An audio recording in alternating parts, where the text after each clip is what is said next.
It's one small step for man, one giant leap for mankind. Columbia, this is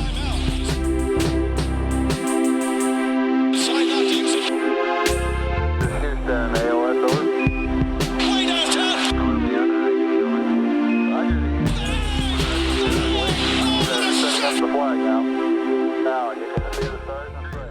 Hello, folks, and welcome to the TKW Podcast. I am Matt Spendley, and I'm joined tonight by Kyle Maggio. What's going on, buddy? And Anthony Corbo. Hello, everybody. What's up, guys? Not much. Before we get into the Knicks tonight, I just wanted to let everybody know that this is going to be my last podcast here at the Knicks Wall. Got a social media job with SNY that I'm starting on Monday. So I wanted to, first of all, thank all of you for listening along when I've been hosting the pod for the last, my God, it feels like almost a year now. It's been a blast. It's been probably the most fun thing I've done at the Knicks Wall out of all the different hats I've worn is doing the podcast with Kyle and Corbo and all of the great guests we've had over the last few months. It's been an absolute blast. So thank all of you for making that possible. I want to thank Kyle and Anthony specifically for being such great co-hosts, helping out with all of the production that we need to do. And to all of the Knicks Wall staff, to everyone that's helped out, that's propped everyone up, that's made this such a fun ride. Thanks again. You guys will certainly still see me around. Follow me on Twitter. I'll still be around. But from here on out, this is my last episode. So what do you say, fellas? Let's make it a good one? I'm choking up. I'm like, I'm very sad. That was the last hello, folks, we're going to get. It hurt to say. It hurt to say. And we're going to pretend like we didn't mess up the first recording. So that was actually the first time. Oh, man, it's sad. It's really sad to see you go, though, but we're stoked for you. Thank you very much. And like I said, I just want to thank you guys again because it's been a blast ever since I took it over. I think one of the first like big podcasts I did was when KP got hurt and Kyle and I did like an emergency podcast. Yep. And I don't think I was planning on podcasting that night because I'm pretty sure I was pretty drunk, if I remember that correctly. And then Kyle was like, "You want to record a pod?" And I was like, "Yes, please. I'm sad. So let's record and talk about KP's injury." But that's neither here nor there. So the show goes on, though. The TKW podcast will continue on without Matt Spendley, so don't unsubscribe yet. It's like the end of an Avengers movie, right? Where it says Black Panther will return. Mm-hmm. The TKW podcast is coming back bigger, better than ever. Yeah, on Monday. Has plenty to offer. So I'm excited, and I will certainly be an avid listener once I depart. And the guest, you'll be back. I will certainly be back. Yeah, you guys, this is not the last time you hear my voice. I know some of you out there are probably like, "Oh my God, get this guy off the air." But for those people, you're out of luck, motherfucker. Yeah. All right. Trust me, they'll be missing you once I start hosting these things again. If they could only see your face, your hair and beard combo is just really on point. Like it's at a peak level right now. Oh, don't call it a comeback. Oh. All right, let's talk about the Knicks. So the Knicks played the Philadelphia 76ers tonight and got absolutely smacked from the get-go. The first quarter, they were down 41-27. Joel Embiid just absolutely ate up Kanter and Vonleh inside. Vonleh had 4 fouls early on. Kanter had 3 fouls. It was a tough game from start to finish. The Sixers are an incredibly good team, and it almost feels like the Knicks that won that on the 3-game winning streak was mostly a mirage, and that they are actually bad. Yeah, they're not a good team. I think we knew that. Thought? Thank God, though. I think we knew that. It was just when you see it 4 games in a row, and yes, 4, not the 3 that they won. They played Portland really, really well. It makes you think that it's the flash. It makes you think that there could be something more to this team, but there simply isn't.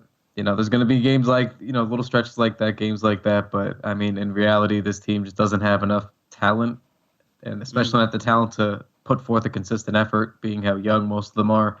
So it is what it is. And they're also, again, young team, but they're also on the second night of a back-to-back here. So yes, both of them were road games. So it's tough. Did you guys start thinking for a moment that maybe, just maybe, the Knicks were going to get themselves out of a lottery position this season? No. Nope. No. Okay, No. good. So Where I almost talked myself into, and I was talking to Ryan Mead and Greg Kaplan from Blue Shirts Breakaway before, and they were like, "So are you guys? Do you think you guys are destined to just draft 8 again like we are?" And I almost said yeah, but I was like, I'm still feeling like this team is going to be bad enough to at least get a top 5 pick. I think if you go back and listen when we recorded on Sunday, I'm pretty sure I said they'll still be a bottom 5 team, which they obviously will be. They're not going to be as bad as Cleveland or Chicago or Atlanta or Phoenix. They could pass one of those teams, but I think they're pretty clearly that 5th team. Because then you got the Dallases and the Sacramentos when they fall back. Them finishing 4th or 5th seems like the most realistic option, and it always was, even if they won 3 games in a row. And now we've seen over the last 2 games, it's just not a good team. And we never thought it was going to be a good team, and any delusions about that should have been quickly squashed. And if they weren't squashed in your brain, they were after tonight. That's for darn sure. But there's still so much to feel good about with this team, which is kind of the big difference from other tanking teams we had. Even if we end up with not nearly because that was catastrophic, but somewhere close to the record we had in 2014-15. I know we're not gonna lose 7. We're not gonna win 17 games, but it's even if we end up somewhere in the mid-20s or something like that, it's just this team is already going to be so much more fun and more watchable than that last team. So absolutely, I do realize though in the early running that I miss Michael Beasley. Oh my God, what is wrong with you? Hazonja is just no Beasley. Mario Hazonja had 17 points tonight, Corbo. All right, put some respect on that name. I'm just saying he's not as fun. He had moments where I was like, this is the Hazonja they signed. But all right, I don't want to start off with the positives because tonight was terrible. So let's start off with the negatives So Frankie Ntilikina, basically non-existent once again, did not score. He played 8 aiming minutes. A shot. Yeah, he played 8 minutes up until garbage time, and Trey Burke has been missing everything in sight, and he was given the leash when the game was still basically within reach, not necessarily within reach, but it was still a basketball game that was being played and not a farce like it was at the end. Trey Burke was given this leash. Tim Hardaway has just been mostly awful from the floor for the last, week, basically. Yeah. He's probably shooting about 30%, 35% from the floor over the last week. I can't add the numbers up right off my head this quickly, but I think the Frank stuff has been hard to swallow recently. Very much so. I saw our very own Tyler Marco tweeted out, and it's always important to remember this. Frankie Ntilikina is younger than DeAndre Ayton. He was the youngest person in the draft class last year. I think he was the youngest. If he wasn't the youngest, he was certainly close to it. Patience is very difficult, and we've also seen this happen with Kevin Knox, who I already feel like people are turning on in his 14th, whatever it is, NBA game. I get that we want results now, but these guys are so young. We cannot just simply give up on them because they have some bad games. If you want to criticize them for their faults, that's fine. We can have a discussion about it. But not all of these rookies are going to jump off to hot starts. It takes these guys a while to get going. So, Kyle, specifically about Frank, because we can get into Knox in a little bit, what do you think about his performance recently? He's stinking it up. He's either stinking it up or he's just not involved in any of the offensive actions. So, there's no, and I spoke about this, I think it was last week or the week before, that, even for you and I and a lot of us out there who are big Frank fans, it's time to put up or shut up a little bit. And I understand, I think last night in Detroit, he really wasn't involved at all in the offensive flow. He just was not getting the ball. But there's other games when we have seen him, with the ball or have the opportunities, and he just doesn't come through more often than not. So, it's sad when we're celebrating him taking a wide open 3.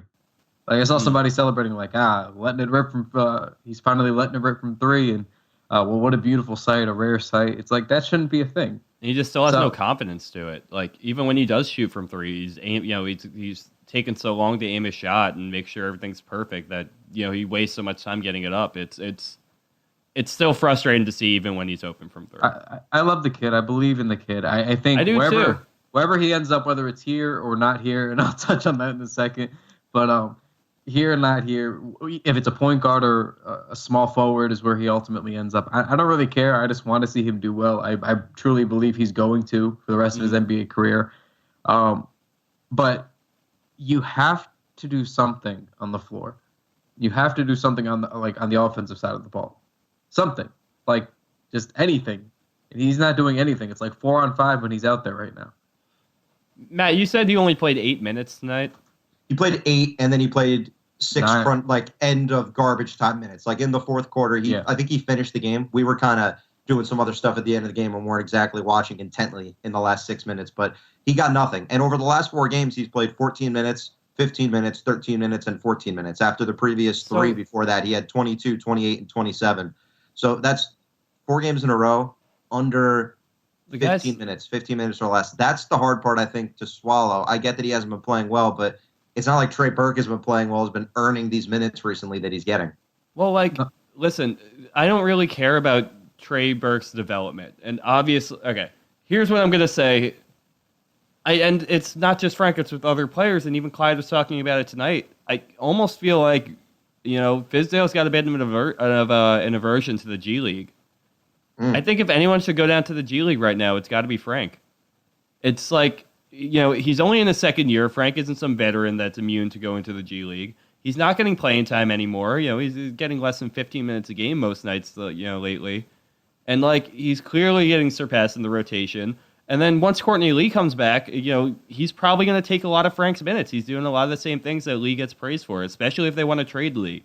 It's kind of all looking like perfect timing that you could send this guy down. He can get some run. He can kind of prove that he can, be an elite defender down there and still be able to, bring some kind of offensive game to the table. Because if it's not going to work out down there, if he's not going to learn things down there, I don't know how he's going to be able to grasp things, at the NBA level. And I think the same thing goes for Robinson. I think you could say the same for Knox, even though he had an okay game tonight. Yep. No, I mean, it's sort of the same thing that happened with Tim Hardaway. I mean, yeah, absolutely. This would be a very accelerated version of what happened with Tim Hardaway, but that's the same kind of thing. Opposite. Obviously, Tim Hardaway was just a spot up 3-point shooting chucker those first couple of years, and now he has a much more well-rounded game. But Frank is on the defensive side, obviously. But the point still stands.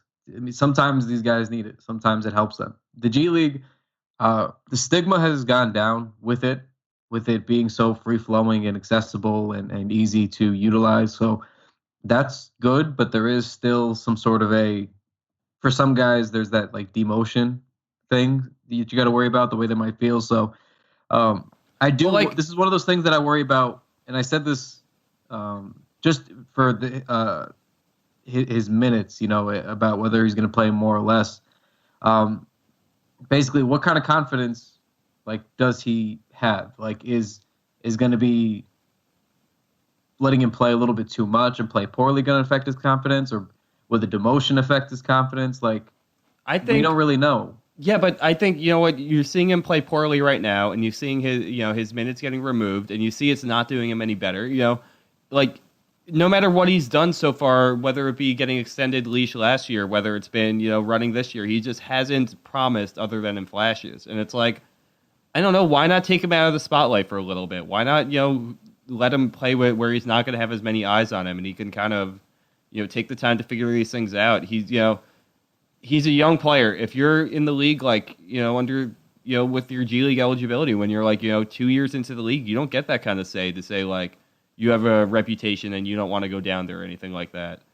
Frank's not the kind of player to make those kind of demands. He has not lived up to it.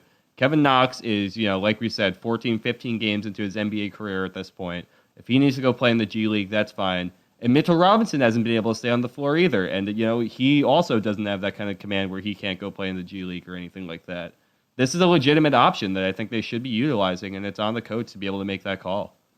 I think you're absolutely right. And I also think there's a direct correlation at this point in 2018 among NBA fans that the more they understand the league and the smarter they are as fans, they respect the G League more. And I think we can see, obviously, we interact with the majority of our fans feel that way. But you always have some of those people that you'll see on the outskirts that are complaining. If Frank went to the G League, I can imagine the jokes that would fire off. I mean, you guys remember who revived his career by going to the G League for the Knicks just a couple years ago, or even last year, right? Right. Joakim Noah. People forget this. Yeah, but Noah, like the circumstances are so different. I'm kidding. I know you're kidding. I know you're kidding, but it's annoying because there are people who would say that and not be kidding. They would say that, like not making a joke about it. Yes, but all three of those guys should be options to go back to the G League. I think you're absolutely right. Give them an opportunity to play in some meaningful basketball that they don't feel like they have the pressure on them. I think even if it wasn't going to be something they did, I think Fizdale just ruling it out completely is a problem in my eyes. Yeah. And, like, that's kind of what Clyde was saying, too. Like, you know, you see guys going down for 1 game or 2 games at a time or something like that. Like, there's no reason why they can't send it down and pull them up. I don't think it's the best idea, but it's no reason why they can't do it. Like, they're I don't know. It just seems like they're not making use of this tool. I would like to go back and look at, because I'm just thinking of it now, how often Fizdale utilized, or did Memphis have a G League affiliate when Fizdale was there? I think so. There's only like 2 or 3 teams that don't. I think the Pelicans are one team that doesn't have an affiliate anymore. But I know now, but I don't remember if he coached there. It might have been like the first year of it being rebranded G League that he was still coaching there.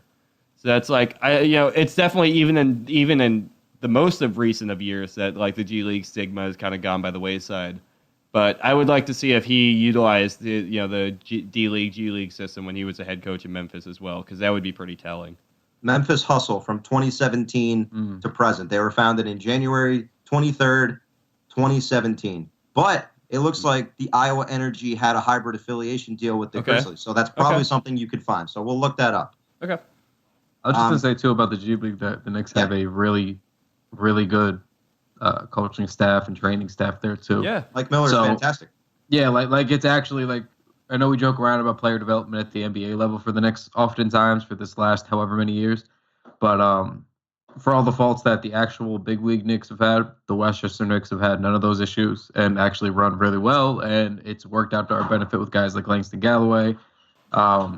Even Dotson, Dotson, Trey Burke. So they just wanted to make that pretty clear. Luke Cornett, too, was another guy they had around and was playing the G League and then got an NBA deal this year, even if he hasn't done anything this year. But now he's playing extended minutes down there. So I would like to see if maybe, towards the end of the year, after it's been well established that we're not going to win any games this season, I'd like to see him come back and give him some run with the team and see what would happen, Yeah, and he did last year. They had Xavier Rathan-Mays, who ended up getting an NBA deal, and Nigel Hayes, who also got an NBA deal. So they have a great development system there. It's obviously a different animal when you're sending an NBA player there, but it's something they should consider. But not when you're so young in the league. It's. I know call-ups are always going to be appreciated more than sending someone down and then benefiting from it. But like, it's just when you're. Well, I mean, I'm just rehashing the same points. But when you're this young, you got to be able to accept that. Yep. No, you're right. All right. Well, we'll see. If it's something they peruse. I want to talk about Kevin Knox real quick because I don't think I said this on Sunday because Kyle and I mostly spent our time talking about some other things that weren't Knox-centric, but I think that he suffers from the Gary Sanchez syndrome. The idea that, it doesn't always look like he's playing really hard, so that means he isn't playing really hard. And Gary Sanchez is a much, much, much better player in his league than Kevin Knox is in this league. But I think that he struggles from that idea that he plays his game a certain way. His motor was a problem in college. There's no denying that, and it's been a problem in the NBA. But I think that people are quick to criticize because the style of his game, he's not always balls to the wall. He often can kind of drift sometimes, but when he drives, he's working hard. I think he had 4 or 5 rebounds tonight, or he had 7 rebounds actually, excuse me. I think that he suffers from that syndrome where people are just like, it doesn't always look like he's playing really hard, so that means he must not be. He can certainly get lethargic, but I worry that that's going to be a concern, and you can already see it from people getting frustrated into his NBA career so early. Do you guys buy that? What do you think? Is Gary Sanchez syndrome a symptom of Lou Gehrig's disease? I mean, I sure hope not, because Gary Sanchez is my favorite New York Yankee. No, actually, I think that you're absolutely right in saying that Knox is the kind of player who works with with a bit of a motor to him. Like, he definitely has just days where he's like, he gets a little bit shook and he just doesn't look like he's going to be showing up. But then he just he makes a couple of nice plays and it could kind of get him going a little bit. But he just seems to be suffering from a similar thing that Frank is going through, where he's just hesitant, and that's why I kind of think some time away from the spotlight would be good for him too. But he has shown at least to be able to really still be able to find scoring, and he has a nice shooting touch. And I mean, he can score when he needs to. It's just about how well he was doing earlier in the game and whether or not he's able to turn that on. I wonder how much of it is he needs more coaching. And I'm being serious because a lot of things we've seen him when he's had his best games, I feel like it's because they're kind of funneling the offense through him, and he's running a very specific set or a very specific action. Normally those games are when they get him really rolling to the rim or a little bit of the dribble handoffs to get him going with like those mid-range jumpers. And I just wonder how much of it is if he doesn't have a role, like a central role in the offense, does he just not know what to do? You know, like how much guidance does he need maybe? And it's not really an indictment. I'm not trying to like make fun of him or anything like that. I just wonder how much of it is he's young and just needs like a little bit more coaching on that aspect. It's important that we mention, too, his ankle injury, which multiple people have come out and said that it looks like he might still be suffering from that he might have come back too soon from the ankle injury because that looked like an absolutely brutal injury. And he came back in about 3 weeks. Yeah, I thought his season was over. It was tough. And I think I've seen multiple people on Twitter, and I think there was maybe even a piece written about it by one of the media guys. But I think that that's something we need to consider when we're watching him. And maybe he could benefit from having a week off to rest because you can tell out there he just doesn't always look comfortable, even on the drives. A lot of the things, his spot-up shooting, which I've been a large proponent of from day one, hasn't been there. He's shooting 32% from the floor for the year, which is just a grotesque percentage. Whether it's sending him to the G League for a game or two or even giving him time off and just saying that his ankle's sore and give him some time to rest that ankle and get more time on the bench and really mentally clear his head, I think it could be really beneficial for him. I agree. I think they got to change it up a little bit. I mean, they initially gave him kind of a long leash. I thought he was inefficient, but he was mostly playing pretty well. Given the context, he was working his way back from injury, his first couple games and everything, but he just hasn't looked right. I don't know. I mean, it wouldn't hurt to give him rest. He's already missed games this year. You might as well just be careful with him. But I don't really know what else you should really do. You played him low minutes and he struggled. You played him bigger minutes and he struggled. Might be time. Got to do something at this point, right? Whether it's talking to the kid or having him sit, you got to make some sort of strides here. But again, I'm trying not to harp on the G League point, man. I'm really trying not to harp on it, but it just seems like it's at least worth a shot. It's just not going to happen. If Fizdale said it, he said it's not going to happen. It would be kind of crazy for him to come out in the near future and say, "Oh yeah, actually, no, we're going to do this." I know it's just frustrating. And then sit him. I don't see what the point. You know, work him in practice then if that's essentially what you're considering it. You know, like I don't know. It just blows my mind. I want to believe the ankle's the issue right now, and that if he had some time to potentially get healthy, he'd be much better. But I think it is for sure, but it just might also be, you know, coming off the ankle. Like, he might not be 100% now, but even if he is, he's just going to be trying to rush himself back into, you know, top-tier rookie shape from the beginning, you know, which he never was from the start of this year, you know, but he's just going to try to go too fast from when he gets back in here. And that's not going to be, it's going to be bad news on that ankle. He's not going to look good out there. It's just, might as well sit him or give him some you know, low energy minutes, I guess, or something like that. I don't know. For sure. All right, let's hit on some other brief game notes. I think since Kanter's re-entered the starting lineup, he's actually been quite good. I haven't noticed him on any major defensive mishaps. Obviously, he's not a net positive on that end, but I think he's been mostly pretty good. It was nice to see Hazonja perk up tonight, 7 of 15 for 17 points, had 5 rebounds. Was it nice for you? No, it wasn't nice for me, but you know, I'm just saying, for everyone else, it must have been nice because I just have a blind hatred towards him. I tweeted out, "Get Hazonja out of my face," and he scored 8 straight points as soon as I tweeted that. Like, it was like that. You hate to see it. You really do. You really hate to see it. I wish we just would have done like a Kyle on Kyle type segment about you and Mario Hazonja while we had the chance this year. Matt and Mario, fucking hell, we had the shot. Beyond that, I think we've seen Emmanuell Mudiay come back to earth a bit over the last couple of games. Trey Burke has just been absolutely brutal since the Boston explosion. My feelings on Trey Burke at this point are well known. So much for this, you know, really, once again, well-established point guard rotation we had at the beginning of the year. I know. It was always going to be a thing all year. It was always going to be. They're gonna have Trey running the point soon. I mean, I could imagine worse things. You're gonna put ISO Zoe at the point. I said this in our Slack channel because when Trier had his 24, 10, and 7 against Detroit, the last Knick to have a 24, 10, and 7 was Michael Beasley, your boy Corbo. I know. Which really threw me for a loop. Trier just I don't know. He just looks like he can't pass unless he's in transition.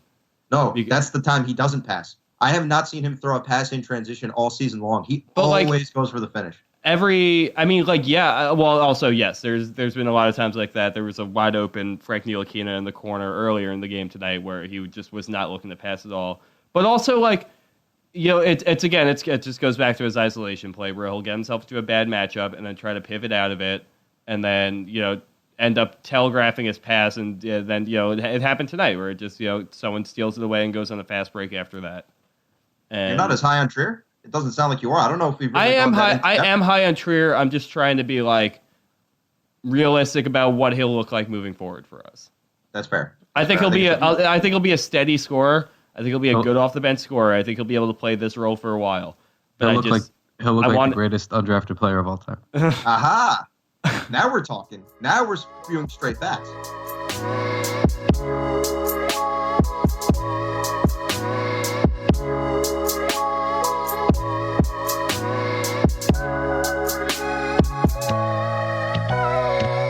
I just want to know what Alonzo Trier looks like on a good team.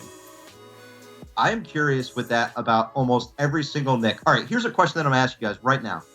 How many Knicks on this team do you think could be the 6th or 7th man, a bench guy on a really good team? I'm looking at the roster. I think currently right now, not in, Kevin Knox or Frank Ntilikina, you could say in 3 years, maybe they could. Right now on this roster, how many Knicks do you look at them and say, I could see that guy playing on the Warriors and being a good player for that team and helping them out? I think there might only be one. Tim Hardaway. I think that's pretty much the only one that we're going with, right? I wouldn't even say him. And really? People know that I'm really high. I've openly wondered about how useful he could be on a really good NBA team just because of the style of his play. And he's one guy I'm incredibly curious to see if he ends up sticking around when KP comes back, how he looks next to KP with potentially another star. But not him, no. I would maybe say Damian Dotson. Yes. All right. Maybe there's two. Dotson, Lee. Vonleh, I think Dotson is a pretty clear Vonleh. I think it's Dotson and Vonleh. I think everyone. I don't think it's Vonleh. Why not? I am just nervous about how, if he's going to be that good on a team that good that you have to start planning for him. I just feel like he'll be easy to shut down. And in fairness, I know you're going to disagree, but Kanter as well. We've seen him play on a really good team with the Thunder in a role that actually he could have a role. He just needs a role, but he played like a really integral sixth man for a really, really good Thunder team. So that's fair. I think those are the only ones that you could even argue about. Yeah, just Vonleh, his defensive energy is just good, and I know that Embiid kind of ate him up inside, but he did have a couple nice contests. I thought Robinson also had a couple nice little moments on Embiid. You can only do so much. Embiid is an absolute menace. I hope he stays healthy. Like he's playing. Oh my God, he looks great. Any sort of minutes restrictions he's had in the past are completely out the window. He's playing 35 minutes a game. He's putting up 28 and 13 every night. He's a joy to watch. I think there was a time last year when I thought that Ben Simmons, I was like, I could see Ben Simmons being the better player of the two. I don't think there's any reality in which that's the case. Is he your MVP so far? I think he's top 3. Yeah. I'd say top 3. Definitely I think Giannis is probably the odds-on favorite right now. I don't think Kawhi's getting enough love there either. Kawhi was kind of my dark horse pick before the season. I think he's been fantastic. You think Kawhi gets his defense all the way back together in a pair of New Balances? I mean, I had a pair of New Balances when I was in high school, and they ripped up in about a year. So, I mean, I don't know. It's going to be tough to say. Our own Aaron Summers tweeted. You remember this tweet? Yeah. That this Kawhi shit is the most Kawhi shit ever. Yeah. The picture of New Balance shoes, and he was like, man, if I got cooked up in these, I'd probably just retire. I saw this GIF of New Balance fans celebrating after the Kawhi signing, and there was just a bunch of, like, old ass people dancing with walkers. Was it the guy from the Atlanta Falcons gift that was doing the Millie Rock? Was it that guy? I don't even know. I just laughed and scrolled past.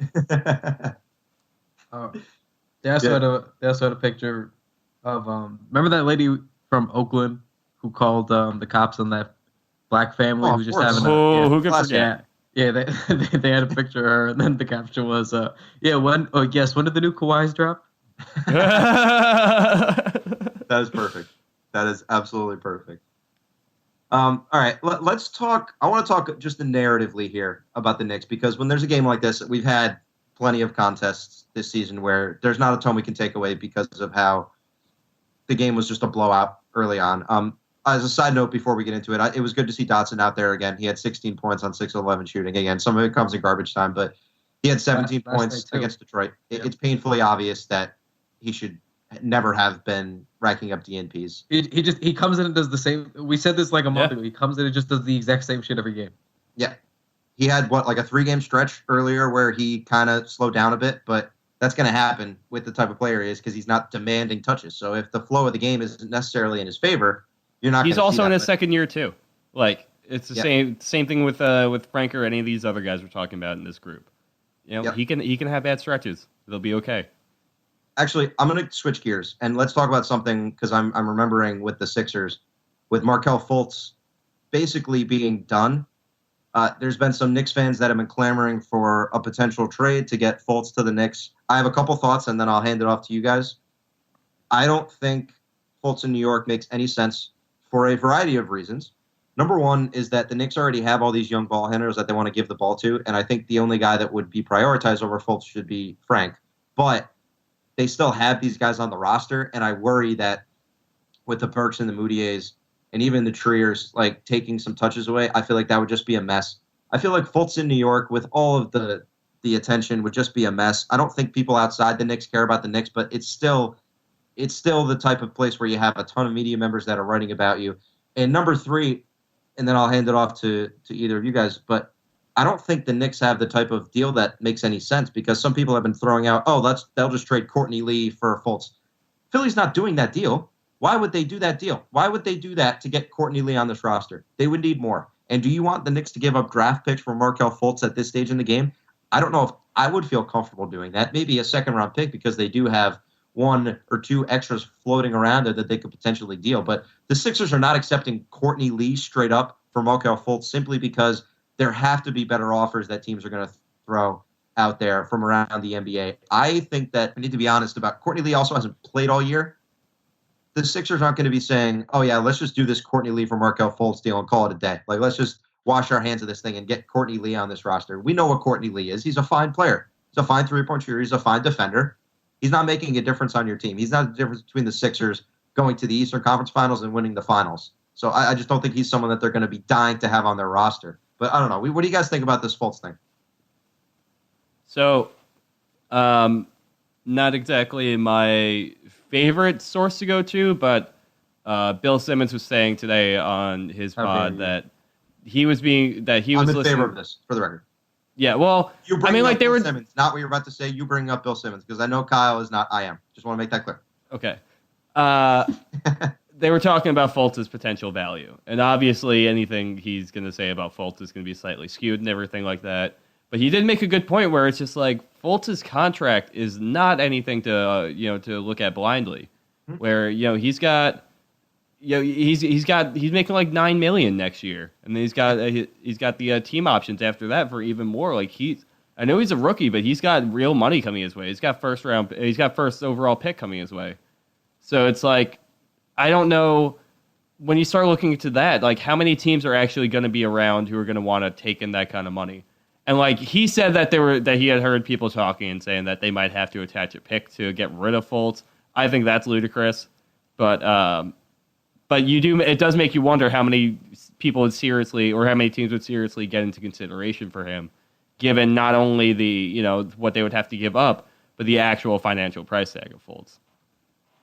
I think it's tough to call what a good deal would look like for Fultz. I think it depends who you ask. From what I've seen, people on Twitter still highly value Fultz and say, well, the potential of a first-round pick. Like we saw what he was in college. We think we could fix him. Maybe there's that part of Fultz is dead. He can still be a fine player. To say that whatever he was in college is you're holding on to, it's gone. It should be, but do we think all 30 teams are thinking, yeah, it's dead, or do we think there's one or two going, I would take a chance on our guys can fix him, our coaching staff could fix him. There's always guys like that, so I wonder what those guys would be willing to give up, because I don't know what a good realistic trade for Fultz would look like. As for the Courtney Lee stuff, I think it's also ludicrous. The only dream scenario you can hope to get is if Philly's really streaking, but maybe they struggle against some of the better teams. They still need to, shoot better from deep. Didn't have enough shooters. Remember when the Cavs, I wouldn't say panic traded, but they traded for Mozgov and traded 2 firsts? Yeah.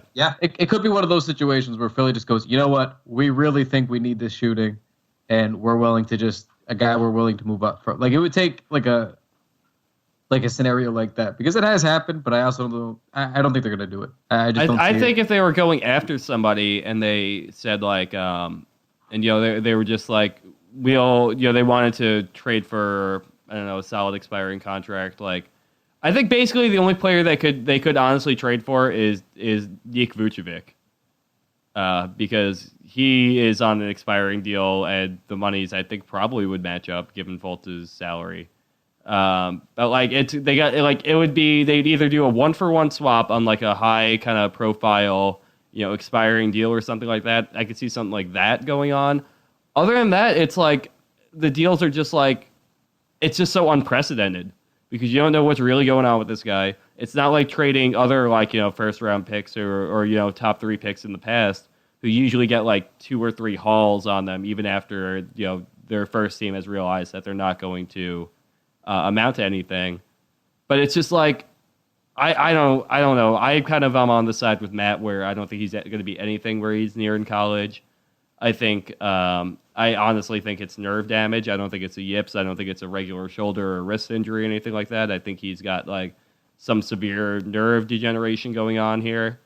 And I don't know anything, but that's just kind of based off the reading that I've done. And I don't think right now, I think his price might actually still be too high for the Knicks to give anything away. I agree. And I think to the Vucevic point, it paints a good picture because Vucevic is too good to trade for Fultz right up. I mean, he could be an all-star this year. He's been absolutely fantastic. Courtney Lee is too bad to trade straight up for Markelle Fultz. So it might be somewhere in between. I'm completely enamored with what his trade value is. And when that comes to fruition, because you have to believe there are certain situations around where he could make sense, where there are teams that could be just completely out of it or just think that he could maybe be a good fit there. People have talked about Phoenix. People talk about the Knicks because they're bad. There's some other situations out there. Orlando has always needed a point guard. Their point guard is DJ Augustine. Yeah, that kind of makes sense to me, honestly. Yeah, but I just don't be throwing these Courtney Lee for Markelle Fultz rumors out here and telling me that they're realistic. Just don't be doing that, okay? That's all I ask. Let's be realistic about these things. If anything is going to happen, it's going to have to be more than that. That's all I wanted to say about it, and I don't think it's something that the Knicks should actively be pushing, knocking down the door for. But if a deal makes sense, they could make worse moves. It would be along with the strategy that they've gone with for the past year where they sign these old lottery picks and see if some of them don't pan out. It just feels like it would just be such a Knicks thing if he just came and was just nothing and they ended up giving up some pick for it. But I don't think this regime would do that at the end of the day. So let's say just because I just threw it into the trade machine and it works and everything, you think it might end up being Fultz in the first for Vucevic? That kind of a trade makes sense to me. But I just don't know why Philly would do that. Where does Vucevic fit? Because he's also had the ball in his hands a lot, and he's become a much better off-ball player. But with Butler and Embiid and Simmons there, I don't think he makes a lot of sense. I'm not looking at him as a starter by any means, but he is. He's a really good basketball player. He deserves to be a starter. So I don't think Orlando would necessarily do that either. I don't know. That deal doesn't make a ton of sense in my mind. But anyways, neither here nor there. Matt, this is a Knicks pod, right? Yeah. Did you see the Kanter Vucevic stat comparison from yesterday? What, do they have very similar numbers? Oh, do they? I don't think. No, gosh, hold on. never mind. Are they that similar? Never mind. I think Vucevic just scored a lot more. It was I think Drummond. he's averaging It was like Drummond. 20. Drummond. Drummond. Okay. Oh. Well, Almost identical per 100% per 100 possessions. and what were your feelings on that? I just thought it was funny.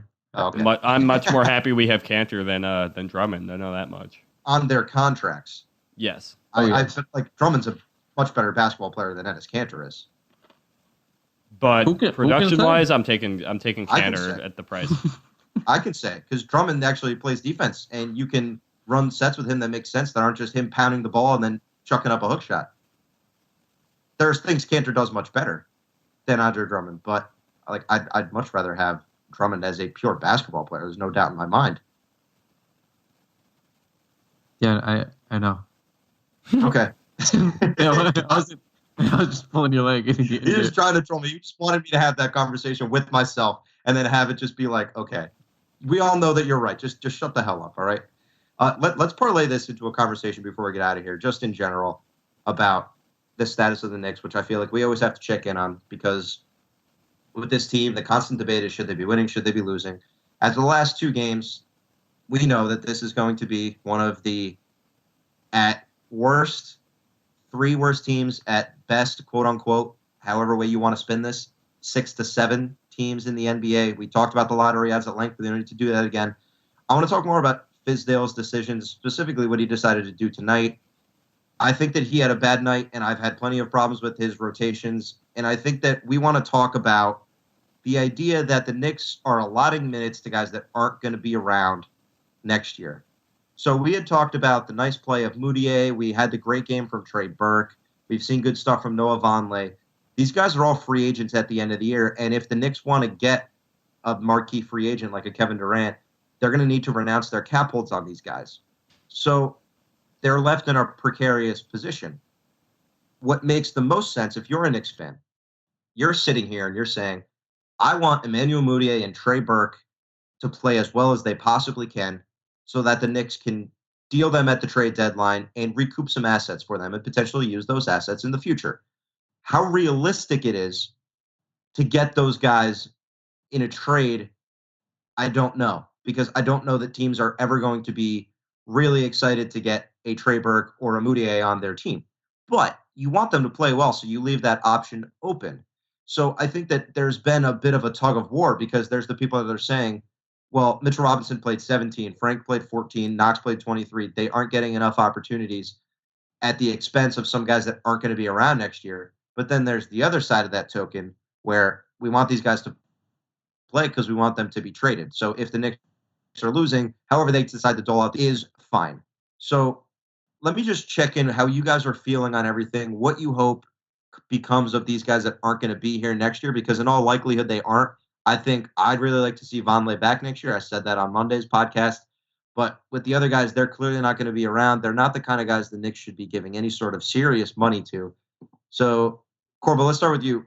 Outlook on that side of this whole perspective as we get into the 23rd game of the season. I think accountability matters. I think that you can't just give Mitchell Robinson, 30 minutes every night. I mean, he won't even let you some nights, but it's like he's clear. Like these guys clearly aren't ready for huge minutes yet. I think that they should be playing in the range of somewhere between 20 and 25 minutes a game because I think that gives them enough time to be able to have a couple of stretches out there on the floor.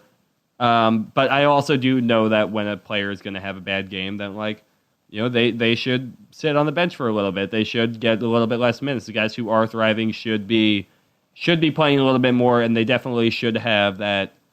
There definitely should be that mentality in the locker room. Now, I think when it comes down to actually getting to the rotations, it's a case-by-case basis. It makes sense to start Kanter over Mitchell Robinson. Like that part is fine with me. I don't know if it really makes much sense to be starting, Mudiay over Frank, given the last couple of games. I don't know if it really makes sense for Trey Burke to be getting as much spin in the rotation or even Hazonja to be starting games like this. Vonleh I'd like to hold on to as well. I agree with that. But there are players who, who just aren't getting the minutes that they deserve. I think if anything, the minutes on this team should be more or less pretty evenly aligned. You roll out your starters or your veterans for a couple more minutes a game, but there's no reason why these other guys should be getting less than 20. Kyle, what do you think about all this? In a perfect world, they would end up trading a couple of these guys. Like in a perfect world, Mudiay would play pretty well, Burke would keep playing pretty well, and then we'd be able to flip them for something. I don't know what, but something is the hope. That's always what we think is an optimal scenario for the future outlook of the franchise. But I just don't get the feeling that that's what they're going to do, like in full. I feel like if they're going to try to trade anybody, they're just going to try to get Lee out of town, and then that's going to be it. Just the way that they utilize Burke and Mudiay, and the way that they've just kind of pushed Frank aside at different points to put him on the wing and just leave him on the bench. I don't know that they, I guess, have the faith or even the interest, rather, to develop Frank that way, is kind of what it looks like.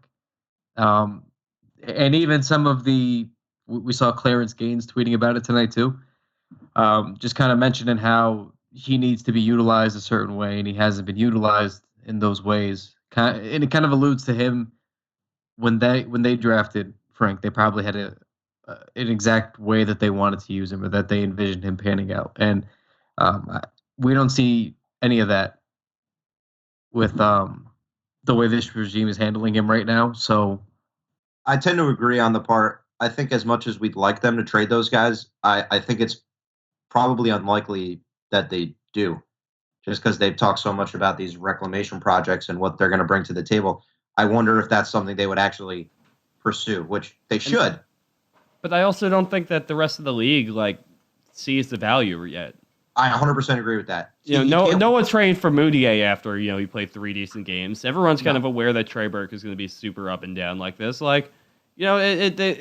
There's honestly, I think most of these guys are just going to end up walking. I don't see much value. I mostly agree. And only Vonleh, to be quite honest with you. If there was a guy that they were going to sell high on, it would be Vonleh. Yeah, this is true. Maybe Kanter. Maybe they can pull off a Kanter move, but I doubt it. The money makes it I know. hard. I know.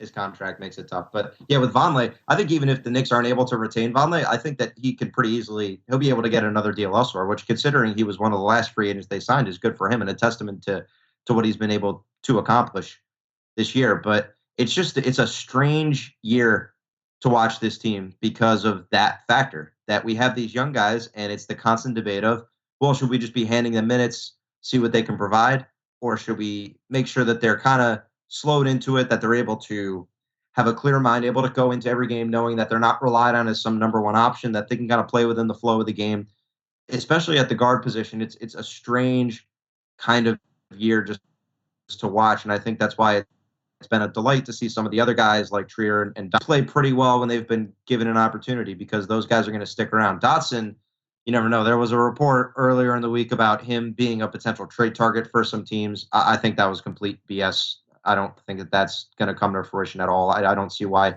the Knicks would trade him at this stage. Yeah, that was more of a result of him not playing, I think, in my opinion.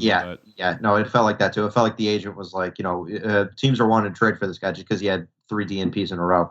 But the dynamic is just very strange, and I think the Knicks have their work cut out for them. I would also tend to bet, if you're going to put odds on this, I think the favorite would be that a lot of these guys end up playing this year, and then they walk. The doomsday scenario for a lot of people, which I think it's valid to have concerns about what the Knicks will do, because everyone's a fan of the Knicks that knows they have done many a dumb thing in the past, is that they look at some of these guys, and if they develop well, like let's say Mudiay or Burke has a really great, 50 games to end the year, and they look at them and they're like, oh, maybe this guy could be a real contributor to this team. Let's give him a deal. That's a nightmare scenario for people, and a nightmare scenario for, I think, us here too. I just don't, there's nothing at this point that leads us to believe that the Knicks' current regime would do that. So it's going to be really interesting to see what they decide to do if they strike out on KD and some of the other big free agents end up either re-signing or going elsewhere, what they decide to do with all the cap space that they have with the current guys on the roster, and how they decide to really approach their cap sheet if these big guys aren't going to come play in New York. Well, I mean, they'll probably just end up going after Vucevic then. They will go after someone, but they don't necessarily have to spend the money. They can kind of, they can kind of play in the middle areas and kind of roll this stuff over. It's going to be, I'm curious to see how that goes down. Nah. Nick Vucevic, Amare 2.0. I'm in on it. Oh, my God. Please stop. All right. You guys have anything else from tonight you want to talk about before we get out of here? Oh, man. I just don't want it to end. I know. We could just go forever. I know. We wish, man, but you can't. You got a job to do. Yeah. We just record like a 48-hour podcast. I'll just roll right into my first day of work. Record it on the train. We'll get going. Yeah. All right, Kyle, what do you got to plug? Just make sure you guys give this a 5-star review. If you haven't done so already, make sure you do that and you're subscribed. We appreciate that. It helps us keep doing what we can do here. I think all the sales ended for TeePublic, but make sure you check out the TeePublic store, the Knicks Wall store on TeePublic. Just all our classics that you guys know about already. Holiday season's coming up. We have the Merry Christmas shirts available. Just outfit your father, outfit your mother, outfit your siblings, outfit your children. These gifts are flying off the shelves. Yeah, just a lot of good products, and everybody, we're all Knicks fans here. You know all the Knicks fans. You got gifts to give. Just do it with TKW. You can get your baby a Jersey onesie. You actually, I think somebody did order that, to be honest. Yeah. That's a great pair. But that's really about it, man. Just good. We had a good run. Yes. It's been an absolute pleasure, gentlemen. Like I said, I'm sure we'll talk soon. Whenever I have an opportunity to come back, I will be back because I'm going to go crazy not being able to spew nonsense about the Knicks twice a week, especially when they're playing like this. So once again, I want to thank everyone out there for listening. It's been great. It's been an absolute blast, and I appreciate being given an opportunity to talk about the Knicks and have everyone listen. So shouts to all of you guys. Shouts to Kyle and Anthony. Shouts to the entire Knicks Ball staff and everyone else. So I'm welling up, man. I'm welling up. With that being said, I will see you guys later. All right, take care, buddy. Easy.